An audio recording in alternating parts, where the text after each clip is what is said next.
आज जो मैंने मूवी देखी है वो है एमरॉन और उसकी कहानी है एक ऑफिसर के ऊपर जो कि एसएसबी में सिलेक्ट होता है ऑफिसर, जो मुकुंद नाम का है। कहानी कुछ इस प्रकार से है कि वो एसएसबी में सिलेक्ट होता है, पहले कॉलेज में पढ़ता है जब, तो उसकी कुछ लव स्टोरी सी चलती है और उसके बाद में वो एसएसबी में सिलेक्ट होता है और वो अपने सेना को सर्वोपरि मानते हुए अपने प्यार के लिए भी इतना नहीं करता जितना वो अपना सेना के लिए करता है। और फिर वो सिलेक्शन होने के बाद में लड़की के घर वाले भी उससे शादी करने के लिए मना करते हैं, लड़के के घर वाले भी उसे आर्मी में जाने के लिए मना करते हैं, लेकिन फिर भी लड़का देश की सेवा को सर्वोपरि मानते हुए सेना को ज्वाइन करता है और उस मुकुंद ऑफिसर के पोस्टिंग कर देते हैं जम्मू कश्मीर में राष्ट्रीय राइफल्स में, जिसमें उसको ऑपरेशन करने होते हैं कश्मीर में अलगाववादियों के खिलाफ़, पत्थरबाजों के खिलाफ़ और आतंकवादी संगठनों के खिलाफ़।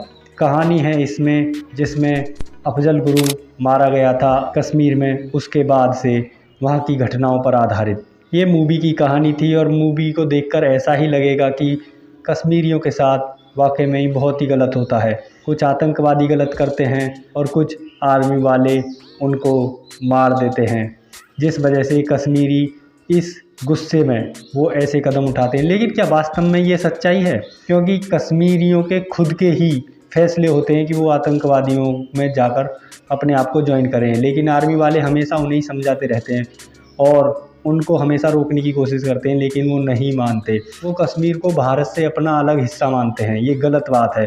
क्या वो पाकिस्तान ऑक्यूपाइड कश्मीर में पाकिस्तान को अलग करने की बात करते हैं कि पाकिस्तान पीओके पर पाकिस्तान ने कब्जा क्यों कर रखा है और पीओके अपने आप को अलग क्यों नहीं करता? जिस तरह से वो भारत में आर्मी वालों के ऊपर पत्थरबाजी करते थे, क्या वो इस तरह से पाकिस्तान के ऊपर भी कहते हैं पीओके वाले पीओके को खाली करें और जाएं? नहीं, ये केवल भारत में ही होता है। क्यों होता है? क्योंकि कश्मीरियों को पसंद नहीं कि भारत सरकार अधीन ये सारे कार्य हों। उनको खुशी मिलती है कि पाकिस्तान के अधीन ये कार्य हों, लेकिन मूवी में ऐसा नहीं दिखाया गया। मूवी में दिखाया गया है कि कश्मीरियों के साथ बहुत ही बुरा बर्ताव होता है और उसमें कश्मीरियों की कोई गलती नहीं होती है, ऐसा मूवी को देखकर लगा। बाकी मूवी में 3 घटनाएं होती हैं जिसमें आतंकवादी संगठन के कमांडर को मारा जाता है, उसके बाद दूसरे कमांडर को मारा जाता है और तीसरी बार में आर्मी का ऑफिसर है वो खुद शहीद हो जाता है। तो इन 3 बड़ी घटनाओं पर आधारित जो मूवी में समझ आया वो बात हम करेंगे। देखिए, मूवी रिव्यू देने का मतलब ये नहीं है कि हम मूवी की केवल कहानी बताएं और मूवी कैसी लगी और मूवी अच्छी है या नहीं ये बताएं, बल्कि मूवी रिव्यू का मतलब है कि हम नैरेटिव जो राइटर है उसके विचारों को भी जान सकें। अजीब सी वियर्ड सी फैमिली रख दी है, लड़का हिंदूज़ में, लड़की क्रिश्चियन है और जो आर्मी वाले वहाँ साथ वाले हैं वो मुस्लिम्स हैं।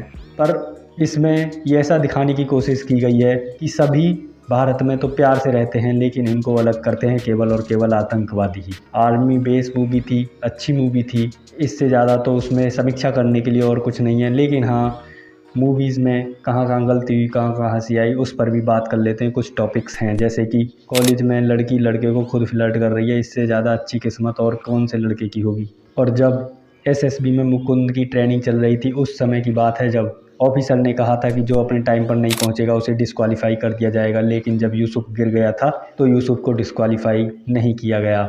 हालांकि मुकुंद ने यूसुफ को पहुंचा दिया था अपने कंधे पर रखकर। रनिंग करते टाइम मूवी में जब कश्मीर में पोस्टिंग हुई तो कश्मीर में उनकी कहानियों को बताया गया कि पत्थरबाज आम जनता के बीच छिपे रहते हैं और इस तरह से हमला करते हैं। लेकिन क्या पत्थरबाज कुछ गिने चुने ही होते हैं? पूरी जनता पत्थरबाजी करती है, ये बात सत्य है। कहानी में ये भी बताया गया था कि कश्मीर के सभी लोग बुरे नहीं होते, उनको कुछ आतंकवादी बहका देते हैं जिस वजह से वो बहक जाते हैं और कुछ लोग आर्मी वालों की वजह से चिढ़ जाते हैं कि आर्मी वालों ने उनको आतंकवादी घोषित करके क्यों मार दिया।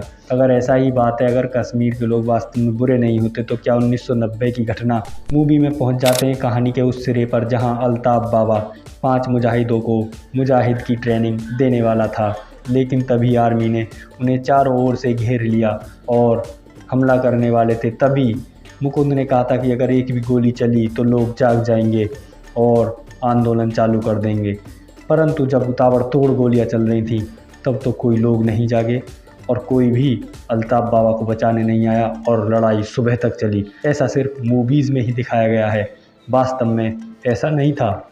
ये ऑपरेशन बहुत ही साइलेंट तरीके से किए जाते थे।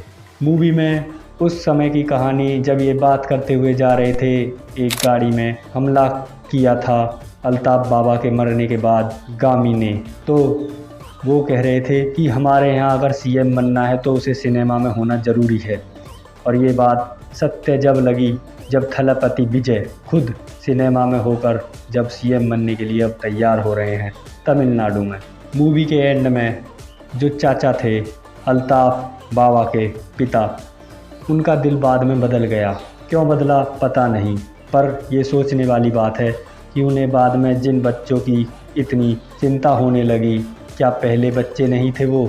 और जब पहले शामिल होते थे मुजाहिद होने के लिए, क्या तब उनका दिल नहीं पिघला था? क्या जब निर्दोषों की जानें नहीं गई थी? और एंड में जब आसिफ गनी को मारने के लिए सारी तैयारियां पूरी हो गई थी, तो आसिफ गनी ने इलेक्शन में जो भी वोटर्स थे, जो भी कार्यकर्ता थे, उनको कैद कर लिया था एक घर में।